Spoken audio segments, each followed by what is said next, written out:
Hello, Oh, everybody, and welcome to this week's Inside Story with Laura Payne, the author of this gorgeous book, Under the Lime Tree: 9 Steps to a Mindful Life Without Meditating. Laura, welcome to Goldster. Thank you so much for coming along. hello, and thank you for inviting me. Looking forward to, as always, chatting about mindfulness and associated topics. So tell us, first of all, we hear the word mindfulness all the time, but what is it?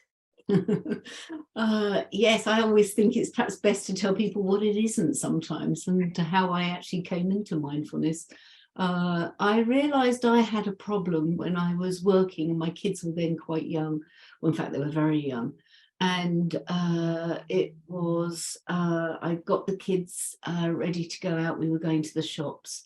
And I thought I'd got all my office finery on because I was running a business at the time, and I was sort of well togged up, and drove the kids round to school. And my young eldest daughter at the back goes, Mummy, why are we at school? And I sort of turned around and thought, she's going on about it. So I turned around and I thought, oh my God, the kids haven't got their school uniforms on.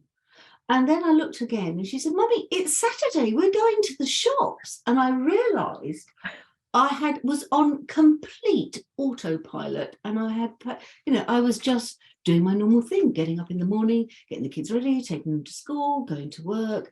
And I had completely missed, of course, that it was Saturday. My kids hadn't, because they hadn't got school uniform on. And I then realized I had a big problem. And for me, that sums up mindfulness. It's how do we step out of autopilot and actually bring awareness, proper awareness to our lives. And it's not just about, meditating on the floor, hence the book, because there are other important things and aspects to mindfulness, apart from just thinking it's about zenning neatly cross-legged and perfectly still on the floor. It's how do you live that stillness and that presence every day of your life is really, really tough. And so in the 9 chapters of the book, I look at different ways of finding mindfulness in your everyday life. And then I have a sneaky chapter 10, which is about how do you meditate? And, if you think about it, meditation is just sitting on the floor, which is anybody, and I'm sure a lot of you have tried it out. It is not the easiest thing to do, just sitting there and, sitting with the aggro of your thoughts is perhaps one of the toughest things ever to do. I find it incredibly hard. I just cannot switch my mind off. And whenever I try and meditate, I find myself getting very, very stressed about it. So the fact that your book said without meditating was great to me. So tell us, what would you suggest to someone like me? How should they start practicing mindfulness? Well, let's do an exercise now. Shall Okay. we all do an exercise? I Yes. mean, this is one of my favorite ones. Chapter 9 is about good beginnings and good endings. And so a good beginning, and I think this is important for all of us, and I often teach this, is let's arrive. And we haven't arrived properly, as we all know. We either, whether you're going to work or whatever event you're going to, you get yourself quite sort of slightly jumpy about it all. And we forget to center and just bring ourselves back to ourselves. So I'm going to invite you, Lucinda, and everybody else Yes, I to hope everyone's going to join me in this. join us in Arrival. Okay. Title of a good film. That's an ABBA album, isn't it? Yeah, possibly. So I'm going to invite you all just to, and you don't have to, just close your eyes and sit back in your seat. And let's just close our eyes. And if you don't like closing your eyes, just find a spot on the floor in front of you so you can lower your eyes. And let's just find our feet on the floor. So legs uncrossed, feet flat on the floor. That's a good grounding position. And a nice little tip, instead of trying to find your feet on the floor, feel the floor coming to meet your feet. It's got a very different sensation, hasn't it, about it? And then just allow your hands, perhaps put one on top of the other on your lap. And just let's feel the chair coming in to support us and hold us. And just centering and slowing down now, finding yourself just sitting here. And a bit to use the breath as anchor. Just feel the air coming in your nostrils, cold. And then on the out breath, finding it warm in the nostrils. And just staying with that for a couple of breaths.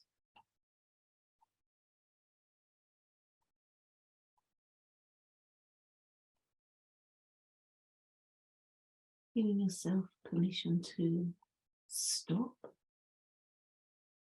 and giving yourself permission just to be here, letting everything else go.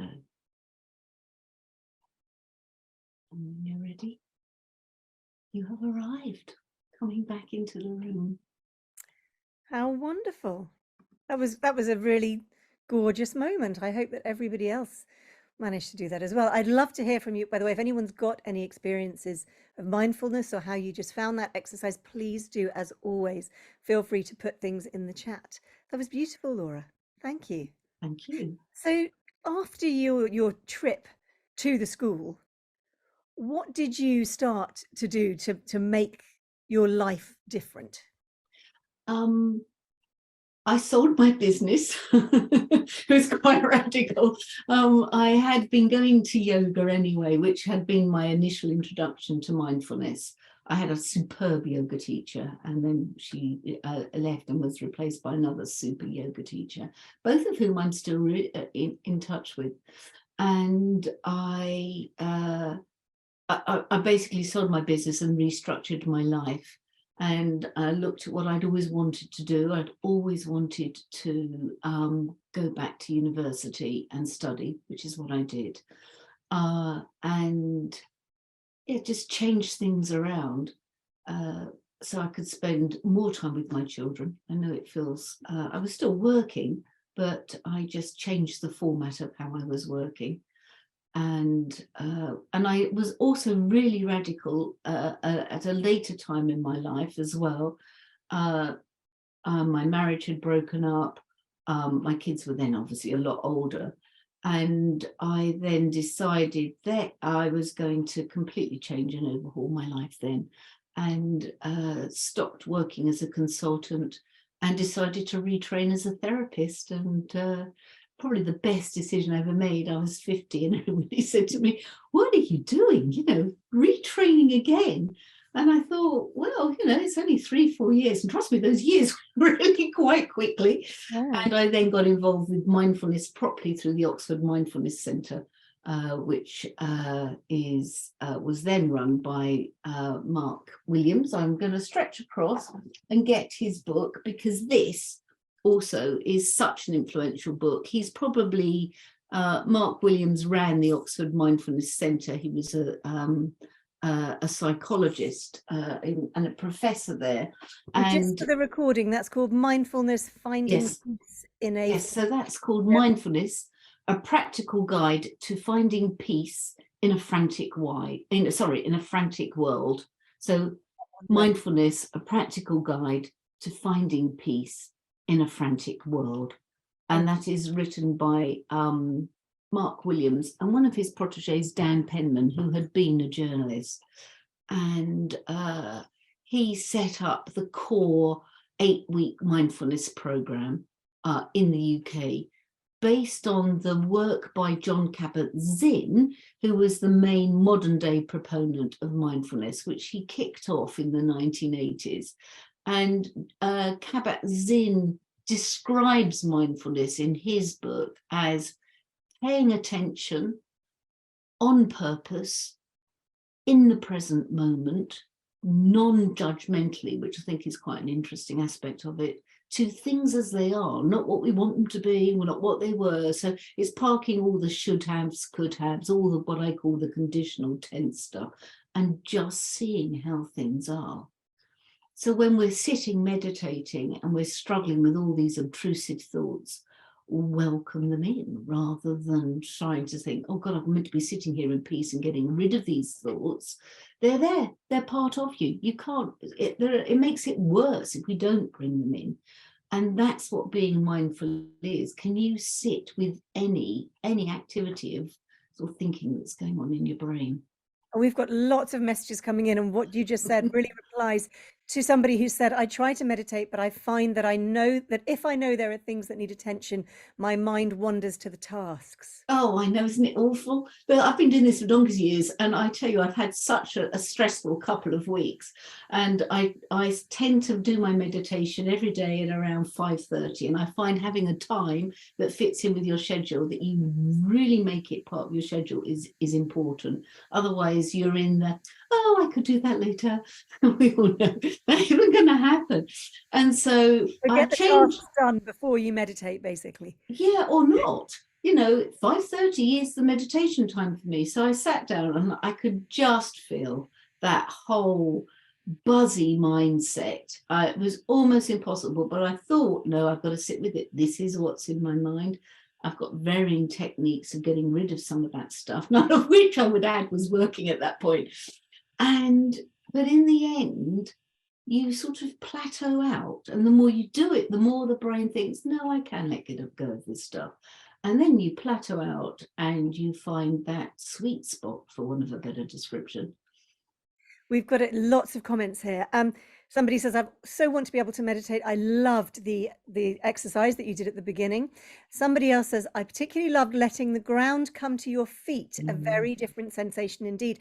I can absolutely echo that, as has somebody else said exactly the same. I thought that was a fascinating sensation. We've got one here. I try deep breathing into the count of 4 through my nose and out through my mouth when I'm in bed and have difficulty falling asleep. It really helps. Great tip. Thank you for that. I also have an app that I find really good during the day. Oh, how interesting. Oh, Good to there are know. lots. So many great apps out there at the moment. Yeah.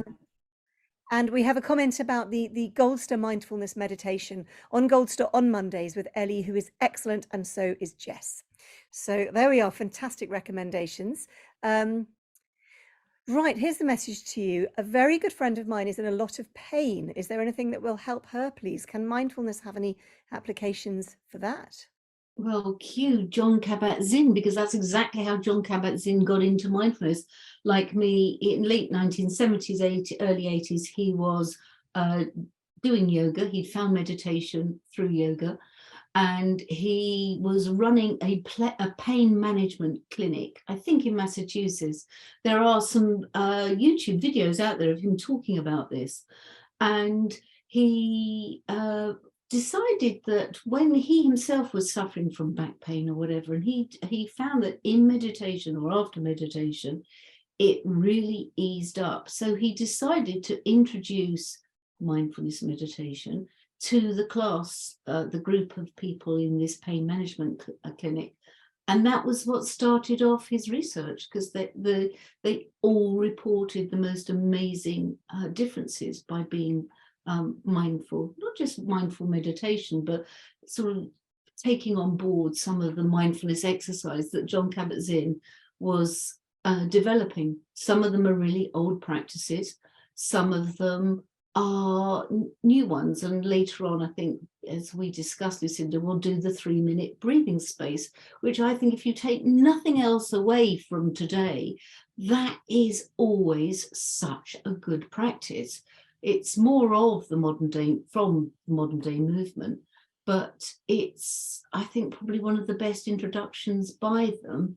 And the number of times I've done it, and we'll do it later, it has made a significant difference. So it's a bit like Arrival, but it's an extension of Arrival, and it makes such a difference to people's lives. So we'll We have a go can at do that. that exercise together later on in this session. That would Yeah. be brilliant. We have a Just comment here from somebody who says, in answer to the person who asked that question, I was taught if you put your attention on the area of pain, it reduces it, and it definitely works for me. I assume that is while meditating, perhaps. But thank you very much for that. That's very helpful. I love the way the Goldster community really helps each other and comes up with these questions and solutions. It's wonderful. But just an echo to that, also, and we'll do this in the 3-minute breathing space. A really good tip, and this is again out of the yoga, the thousands-of-year-old yoga community, is breathing into the area of pain. So you actually take your attention there, and you also take your breath there, and we'll play around with that when we do the breathing space. So let's move on to multitasking. Tell us what you can.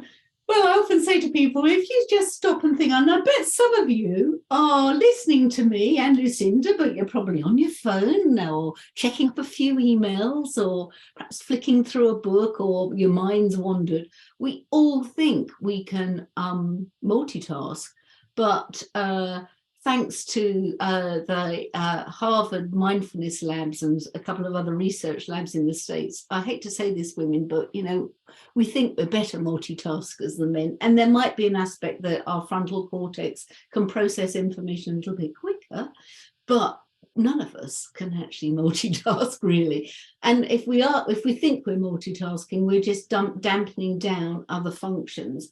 And we all know this, you're talking to your partner while everyone's watching the TV, and they're not listening. You just know they're not listening to you because they've got the audio function of the brain up on sort of higher to sort of block you out. And there's been some really interesting research done on all of this, mainly by, I was going to get the name of the institute, I can never remember their full name, but they're at the MIT at Massachusetts, but it's known as the Miller Laboratory, after Earl K. Miller, who is the sort of professor of neuroscience at MIT. And he's basically discovered that brains are not wired to multitask well and can only take the world in bits and chunks.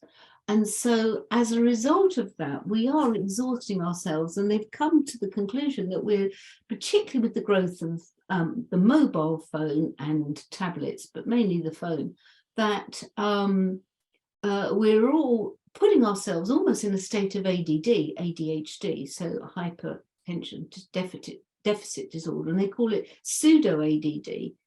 And when you watch children, you get a sense of that over the years, our attention span, our ability to hold information has decreased so much. I think in 2013, so 10 years ago, our attention span was roughly 8 seconds. Well, advertisers who this is important for, and also filmmakers, know that in the main our attention span is probably around 4 seconds. Gosh, that's 4 incredible. seconds. That means that if you think that, I did a calculation once, thinking to myself, well, if we're only fully present and we live for another 30 years, I think, even if we're only fully present, say 2 hours a day, and actually I think that's a ridiculous amount as well now, we've technically only got 6 years and 3 months left to live, actually fully live. And but the ADD part of it I find very worrying, and I know teachers do, because children aren't able to retain and concentrate, hold their attention for long periods of time, which is a real struggle, obviously, if you're a teacher, and also asking children to receive and retain information. But I think it's slipped up into older age groups. I was out with a couple of friends who are older than me, and so they were late 60s, early 70s. And I've been with a couple of teenagers. We were out for lunch. They could not, every time their phone pinged, they had to just check who it was. And it was not at all important. And so, we've all become in this sort of multitasking, sort of unable to concentrate mode. So I think one of, I was talking earlier to you about having some top tips. One of my top tips would be, dare you, now this is a challenge, dare you actually switch your phone off during the day, not at night time. I think that's actually essential, but dare you switch your phone off even if it's just for 15 minutes once a day, and Ask just that to note. Goldster members here. Please do put in the chat, do you do that regularly, or do you feel that you need to? Because I know that I need to. And in fact, that was one of my New Year's resolutions that I've barely managed to keep, which is to turn my phone off. Sometimes extremely hard when you work freelance as well. You're always terrified of turning your phone off. But I think it's something that we absolutely should all be doing. Just to say, we've got a great comment in the chat about multitasking. This is possibly the best type of multitasking. I currently have to look after my daughter's puppy while I'm listening to you. Well, that sounds like a joyous multitask. Very envious, actually. So having that, giving up your phone for a while in a day, having that moment of stillness, tell us about what that does to you as a human being when you give yourself that gift. Wow. Well, a lot of it is an extension of can we sit and meditate, but just to give ourselves a moment of stillness is such a big permission. And I would say, just look at what happens to your thought waves. And well, let's rephrase that. Just stop and think about, when I suggested you switch your phone off, can you tune in to actually emotionally how you felt about that? Because for most of us, it's like, yeah, slight moment of panic around it, because we've become so not obsessed, but it's so much part of our lives, and it does destroy any moment of stillness. And so a part of mindfulness is looking at what comes up when you're asked to do things, where the worries are, where the anxieties are. How can you change your behavior? And as a result, change your mindset. I think that's the key thing. In the mindfulness movement, it likes to say that, can you see your thoughts as clouds in the sky? You're the sky. The thoughts are the bits that keep passing by. You are not your thoughts. Or the other one is waves on the sea. You're the sea, you're not the waves. They're part of you, but they will pass, and sometimes they'll be big and sometimes they'll be small, like clouds. So it's helping you see that you are something separate in many ways from your thoughts. You don't have to be determined by your mindset. You can change your mindset. We have a few comments. Sorry, after you, Lucinda. We have a few comments here. So we've got one person who says, I worry that I'll miss an urgent phone call, which I think is something we all fear. Another woman says, the short attention span is quite frightening. I've been with friends who constantly check phones and we're all over 70. I am trying hard to cut down on my phone usage. And someone else who says, I keep mine on silent all day, but I still check it multiple times. Oh, yes. I just forget mine's on silent, and then I wonder why I haven't had a response to whatever I was expecting. So now somebody has a question for you here. Can you please explain why FOMO exists? Yeah. Well, I think that fear of missing out, I think the phone is part of that. It almost needs like a double F FOMO, fear of phone missing out in some way. Because we do. What is that about? It's something to do with the notion of belonging, how we connect with others, whether we are isolated. Some of this material is very, very primal. It's very much part of our survival mechanism. How do we belong to the outside world? And for a lot of people now, particularly post-pandemic, the phone has been our link and is increasingly the main link. It's almost become an oxymoron to say the mobile phone. Who uses a landline anymore? This is our link to the outside world, as well as our laptop or our tablets. And so there will be a massive attachment, to use psychotherapy talk, attachment to this as a form of being attached to others. The problem is it's become the primary attachment rather than the people themselves. And everybody else expects you to be on it all the time. I remember a couple of years ago, pre-pandemic, I missed a phone call because I was in the basement of the college that I teach at, and you can't get signal there. I was in that basement for 20 minutes. and I've missed a phone call, and I came up and it was from Channel 4 asking if I'd take part in a TV program. So I was very excited. I rang them back and they said, oh no, you weren't available, so we've just booked someone else. Now, this wasn't asking me to go on that day. This was asking me to be an interviewee weeks hence.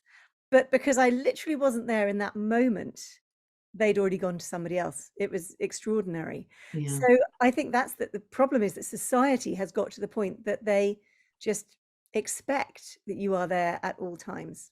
Yeah, If you're and not, it's this pacing up, which is part of autopilot, part of multitasking, and it's easy to get caught up in that. Can we reward ourselves? Because in the end, this is about wellness. This is about good mental health. This is about finding stillness at certain times in our life. So we slow this mechanism down, so we get more out of life. And so can we just reward ourselves with a 15-minute switch off, possibly over lunchtime or whenever, but just noticing the panic that might arise around that, and seeing whether you can just sit with that panic, and because it then stops controlling you. You find a new mindset. You then part of doing this on a regular basis is you then start dealing with some of these anxious behaviors that become very subtly controlling. we I have have a very good example here of somebody who said, I'm happy to do without my phone, especially if I'm reading or painting and I don't want to be interrupted. So she really has the right idea, doesn't she? Loving it. Applause all round. So your top 3 mindfulness tips. We've got the switch off your phones and tablets at least once a day, and definitely when you go to bed. Yeah. What about others? Well, one of my favorites is stop being boring. We get, again, part of an extension of autopilot. God, how boring was I just, driving my kids to school on a Saturday. But just other areas. I remember once, which is what inspired the book, was that I was on a retreat, and which are sort of features of my life now. I like to go off on a silent mindfulness retreat. And when I was on the retreat that inspired this book, I realized, and I got very agitated, that everybody looked like sort of calm, like angels. And I was there stewing. I couldn't settle. I thought I wasn't doing it well enough. All my old sort of ghosts, for want of a better description. And there was one day where it was in France, this retreat, and it was this most beautiful chateau. So we were in this outbuilding where it was being held, but we all had to go back to the chateau. Sounds really grand, doesn't it, for a retreat? You had to go back there for the dining room, which was probably the best food I've ever had on a retreat. Normally it's quite sparse, but this was just amazing. Anyway, it was dinner time, and we were all in the sort of meeting room, and we had to go across the across to the dining room, and it was chucking down with rain, and we were all cowering there, all upset. People were upset they didn't have an umbrella and they were going to get wet. And I suddenly thought to myself, what are we going on about? We get wet. Doesn't it really matter? And how, as you age, these mindsets, sometimes you lose the ability, in other words, to play. Kids would have been out there running around in the rain and jumping in the puddles. So I thought, I'm going to be 8. So I went outside and danced in the rain, and a couple of other people then joined me. And I thought to myself, yes, Laura, you're so boring. You doesn't have to be boring. You can embrace these things.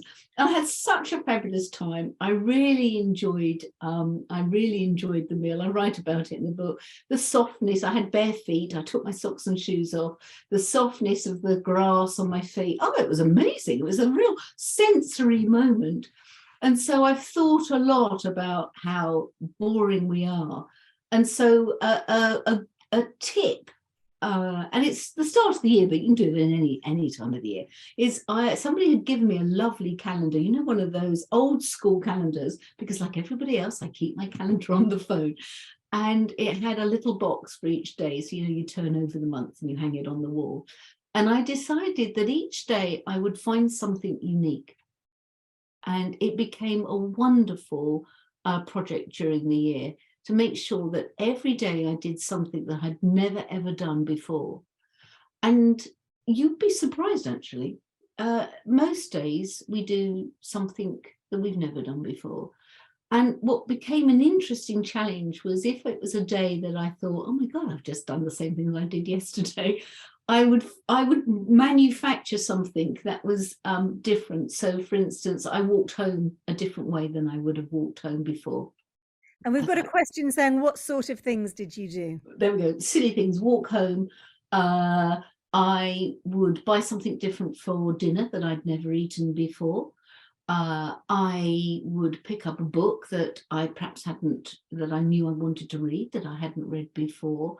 A good one for all of you, a good one if you've never done this before, and this is hilarious, so this is really young as well, is try brushing your teeth with the other hand. These are warning, it comes with a health warning, it gets very messy because we habitually do it the same way. So it's a great way of just slowing this all down and challenging yourself. It's something really silly and also really good fun. Well, people liked that idea. I think there's going to be a lot of people brushing their teeth with the other hand. I have tried to do that. It's an absolute mess. You have a towel ready. I wish I were ambidextrous, but I'm really not. So I think because I want us to go on to another area of your work, as well as this wonderful book, which is to talk a little bit about dream therapy. But I would quite like us to do the 3-minute breathing space, or would you rather do that at the very end? Why don't we do that towards the end? Because I think that's quite a good one. And, you know, the whole dream, the dream world is almost an extension. I see someone's here, I might get paste in my eyebrow. You will.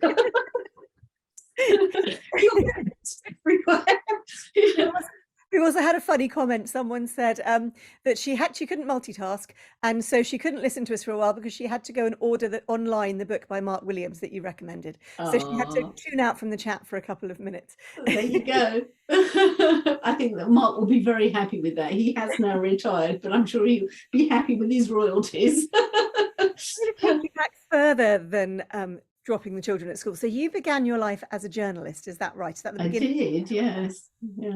So tell us a little bit in a nutshell, your career and how it brought you then to retraining as a therapist. Oh gosh, I probably like a lot of people listening, I have reinvented myself several times. I started life as a journalist, then I went and ran a comms consultancy, PR comms consultancy, then gave that all up and went back into freelance journalism, which involved radio, TV, and things like that. And then I gave that up to become a psychotherapist. And I, as you said earlier, I do a lot of work around dreams.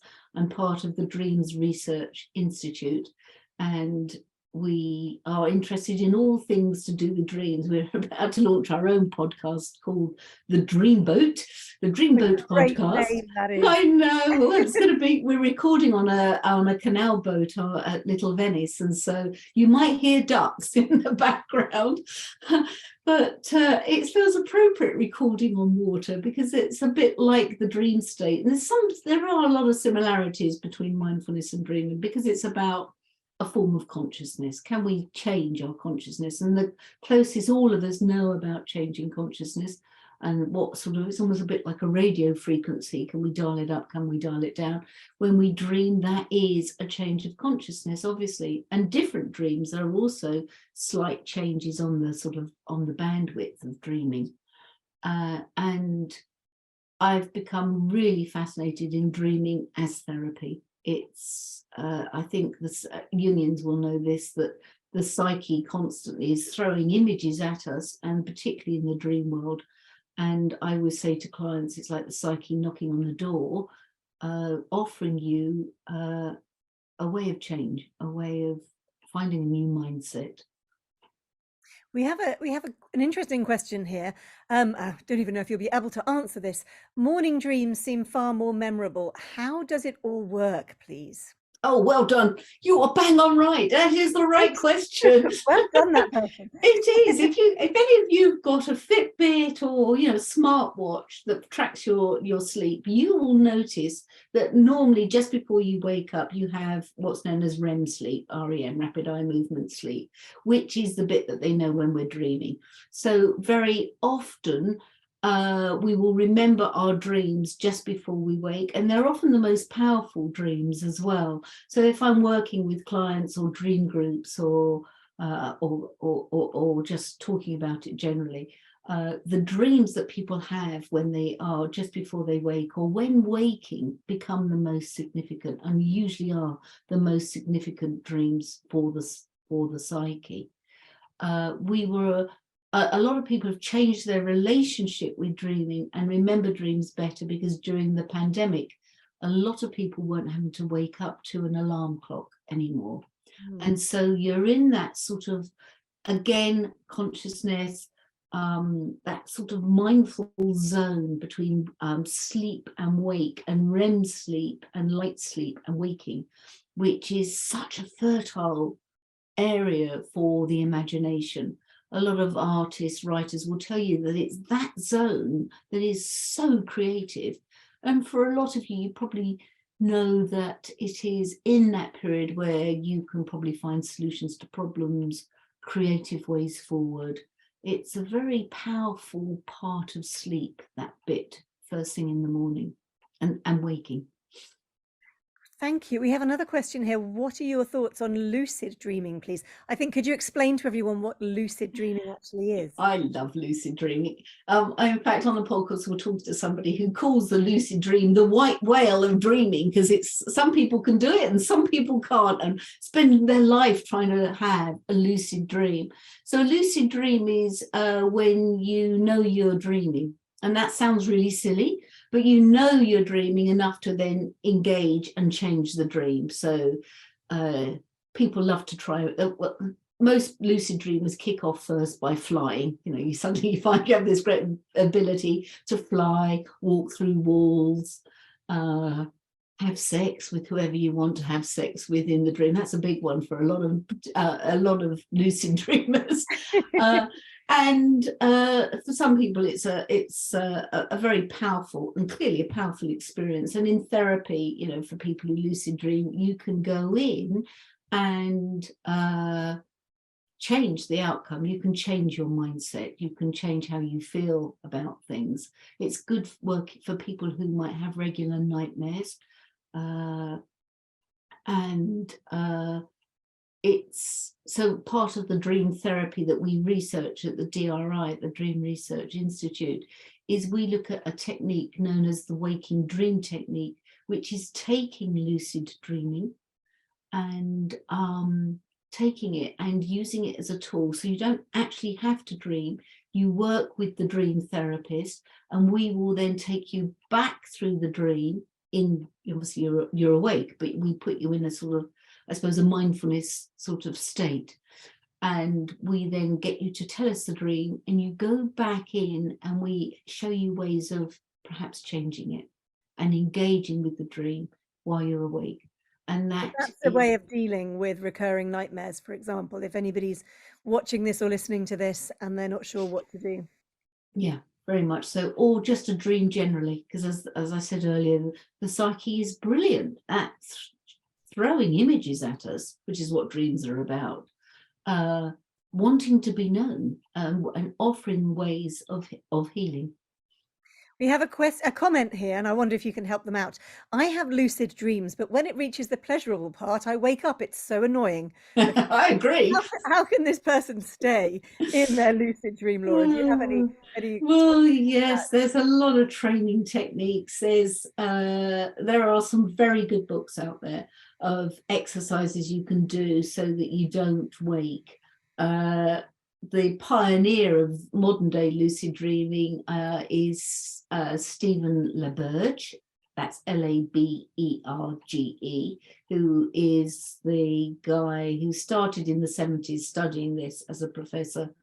A modern day book, which I don't think I've got it here in front of me, who somebody's going to come and talk on our podcast, is Robert Waggoner, Waggoner, and he's one of the leading lucid proponents of lucid dreaming in the States. And Robert's got some great techniques in that book of what you can do to sort of try and stay with it.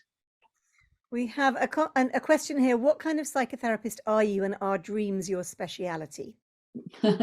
I am, it sounds like this is a mouthful, isn't it? All psychotherapists have their modality, known as their modality.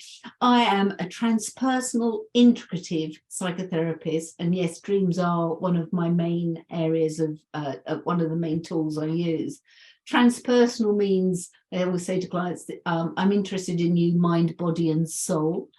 And integrative means I've learned all the varying theories and modalities, but I don't force you into my modality. I use them like tools in the box. We have a question here. Why do we have recurring dreams and don't seem to be able to shake off certain people and or situations? Yeah, great question. Wow. A lot of that is because we haven't done the work on them, which is why dream therapy can be really important. And it could be that you say to yourself, before you go to sleep, I want to change this. I remember, and we probably all had these dreams as kids, but I remember dreams of teeth falling out. That was a regular recurring dream. Being in the swimming pool and struggling with it, that was another recurring dream for me, which when I started to deal with that, I learned how to lucid dream on the back of that dream. That was what was often the precursor to becoming lucid for me. I remember for years not doing very well in my A levels. It was a recurring dream, the A level failure or the A level bad mark dream. And what changed that for me was obviously my psyche felt constantly unfulfilled in some way. What changed it was when I went back as an adult student and did my first degree. And then I stopped having that dream, which I find hugely significant. Very significant. We have a question here. If a person can't remember their dreams, is it possible to do hypnosis to discover the answers? Yeah, that is one of the ways. And again, so if we see this as bandwidths of consciousness, like mindfulness, like meditation, like dreaming, lucid dreaming is a slight twist of the dial. Hypnotherapy, I think, very much falls within that line. And I think there's an interesting crossover between the Dream Research Institute's waking dream technique and hypnosis, because you are slightly, a bit like when I was doing Arrival, you are slightly, you're changing you're changing, well, people would say you're changing the brainwave state, which again is what hypnosis is about. Some people use that as a way into lucid dreaming, and so some people use varying relaxation exercises and slightly hypnosis style exercises to then go into the lucid dream state. Got another question here. Is it significant if we dream in color or in monochrome? Good question. Like all questions about dreams, they're all really interesting, aren't they? I would need to know more about you, I think, to answer that question. And one of the questions you might need to ask yourself if you are recording your dreams, note when they are color and when they are monochrome. Because that can be quite sort of telling about your mindset state or how you feel about the material that's in the dream. And one of the things that we're very keen on at the Dream Research Institute is to help people understand that you can buy all of these symbology books and, the notion of there's some universal dream guide. But in the end, it's your associations with these symbols that become absolutely important. And you can do enough work on your own symbology to work out what those varying things mean for you. So this is the notion of Freudian association. So what do you associate with color? What do you associate with black and white? And that would be where I would start with that. There's a lot of questions coming in asking specific things about dreams. And I think that answer is probably answered, that each one of those people asking what does this particular dream mean is probably very relevant specifically to them, and you would need to work with them individually, I guess. One is an interesting thing here. What would be the meaning behind recurrent dreams of dead people when one is ill? Is that a question you can answer without knowing that person individually? Well, that's interesting. Are you meaning that when you're ill, you're dreaming about dead people? There'll be there'll be a death fear in there, obviously, heck, I talk about this in my book, actually, that what would you do if this was your last day? Our preoccupation with death, as I always say them, we're born into death. We know we're going to die. It's inevitable. And we have all sorts of mechanisms to deal with impending death. Irving Yalom, one of the main existential therapists, has written a fabulous book on this. And we all have our pact. Are we going to have that we think will help us elude death in some way, having a legacy, writing books, something that's left behind that gives us continuity, having children. We all have our own technique for avoiding death, but in the end, we're not going to avoid it. And I tend to say, when I'm working with clients, the best way of avoiding death is to live a meaningful life.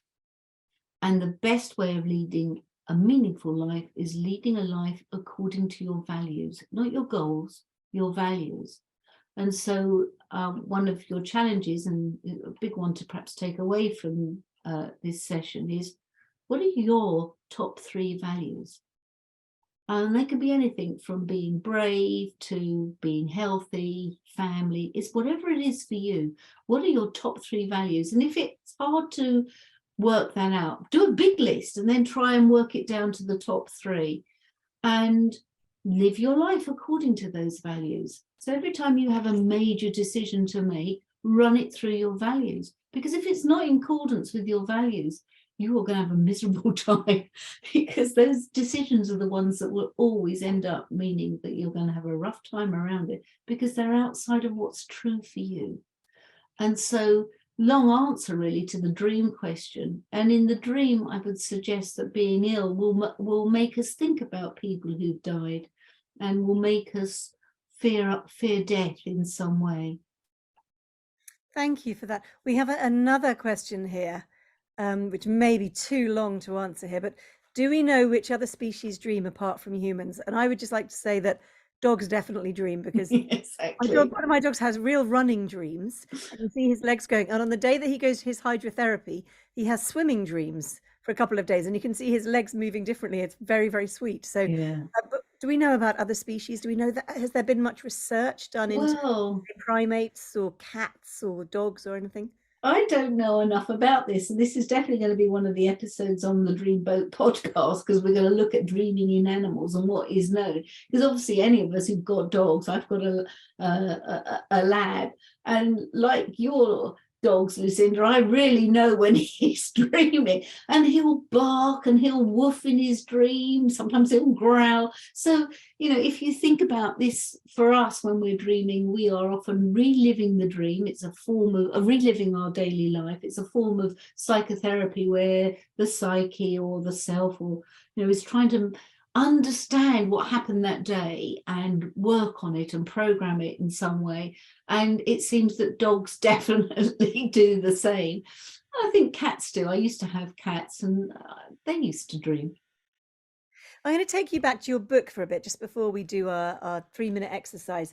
Step 6, I really want to talk about this: too many wasted words. Can you tell us a little bit about that? What do you mean by too many wasted words, which to a writer sounds like anathema, but then to an editor, and that's my other hat, sounds like a very good thing? Exactly. Well, I feel as if I've sort of been talking at 19 to the dozen currently, and I'm hoping that each word has counted in some way. But very often it came out because I said something without thinking during this retreat. And I was shocked that I had hurt this woman. I'd said something, which in our family is a bit of a joke, but for her wasn't. And actually, as a psychotherapist, you realize that we need to listen more than talk. And we do often say things that we regret.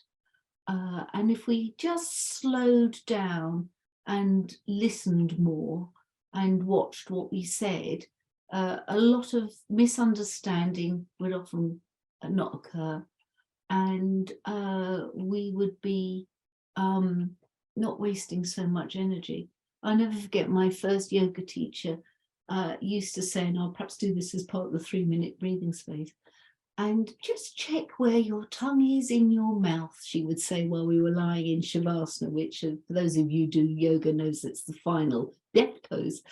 And she said, if it's between the top of your teeth, it is a prelude to speaking, she would go on. She said, the tongue is an overused organ. It wastes a lot of energy. Just allow the tongue to drop into the base of the mouth. And I became fascinated by this because it was so true. And it holds a lot of tension in your face.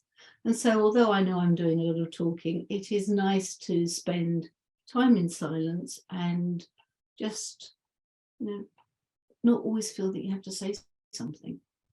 Well, I'm very, very glad that as my interviewee, you are doing a lot of talking, because that would be extremely difficult if you decided to go through a silent phase. We have a lovely comment here. I think you were right that one has to live in accordance to their values. I will buy your book, Laura. It has something for me, judging from what you have said. Oh, that's lovely. Thank you. Yeah, Would you like, it's... Sorry, no, up to you. would you like to take us through your 3-minute breathing? Yeah, let's do it, because it is, you can see the child in me. Oh, it's fun. I hope everybody is prepared. I don't want to do this on my own, everybody. You've got to join in with this, whether you're on Facebook Live, whether you're on Goldster, Zoom. Please join in with me now. Yes, they're right. Vipassana retreats are fabulous. A silent retreat, if you ever, is really good. I often do silent weekends and things for people. Such a wonderful journey. But even if you just award yourself a silent day at home, it's gorgeous. That was a comment in the chat from somebody bigging up the Vipassana retreats. Now, I've not done one, but Laura obviously has. So I now feel like I've missed out. Maybe I should look. So let's have a 3-minute breathing space. So let's, my clients, I say, adopt the position, and they know what that means. But so let's just settle back on our chair, and let's just close our eyes and find our feet flat on the floor, and allow the floor to come up and meet your feet, and allow the chair to hold you. And so the 3-minute breathing space might be a little bit longer because I'm going to have to talk you into it, but it looks like an hourglass. So for the first minute, the hourglass is going to widen out, and then it's going to narrow for the second minute, and then widen back out for the third minute. So for the first minute, just pay attention to being here on the chair, pausing, stopping. So let's tune in first. We're going to tune into 3 things. Let's tune in first to the body. So again, notice where your tongue is in your mouth. If it's behind your teeth, see if you can let it fall into the bottom of the mouth. And then tuning into your eyes. Are they busy looking at the internal screen? See if you can just soften them and let them fall, allowing the eyes to settle. And then just tuning now into your jaw, top jaw, bottom jaw, and just noticing any tension, whether you're clenching your teeth, and just softening the jaw. And now the next thing is we are going to just scan the body. So this is, the body scan is a big thing as part of the mindfulness movement, but so just scan yours now, just noticing any bracing, tension, tightness, and just paying a bit of attention to it, noticing it, not attaching to it. So looking at it without comment, judgment, or criticism. You've scanned your body, so just name now an emotion to yourself. What are you feeling right now? See if you can identify it as an emotion. And then just notice your thinking. And just notice the thoughts that are in your head right now. And then let them go. You are not your thoughts. So you spent the first minute scanning your body and your emotions and your thoughts.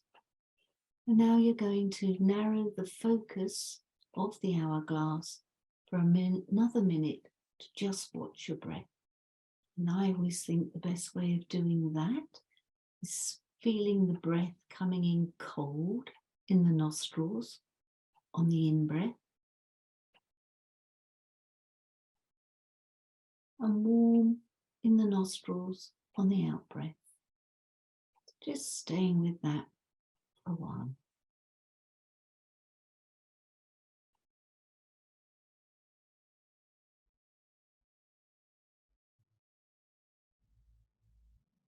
And if any thoughts come in, just let them go and return to the breath. The breath is the anchor to the here and now.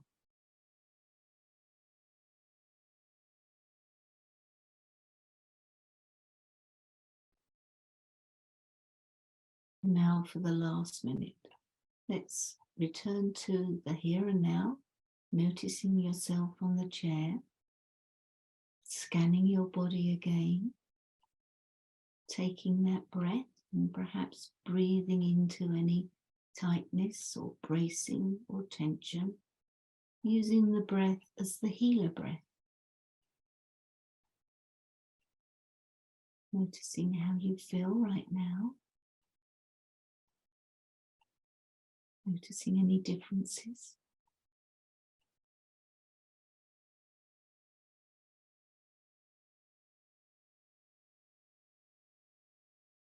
And then when you're ready, coming back into the room.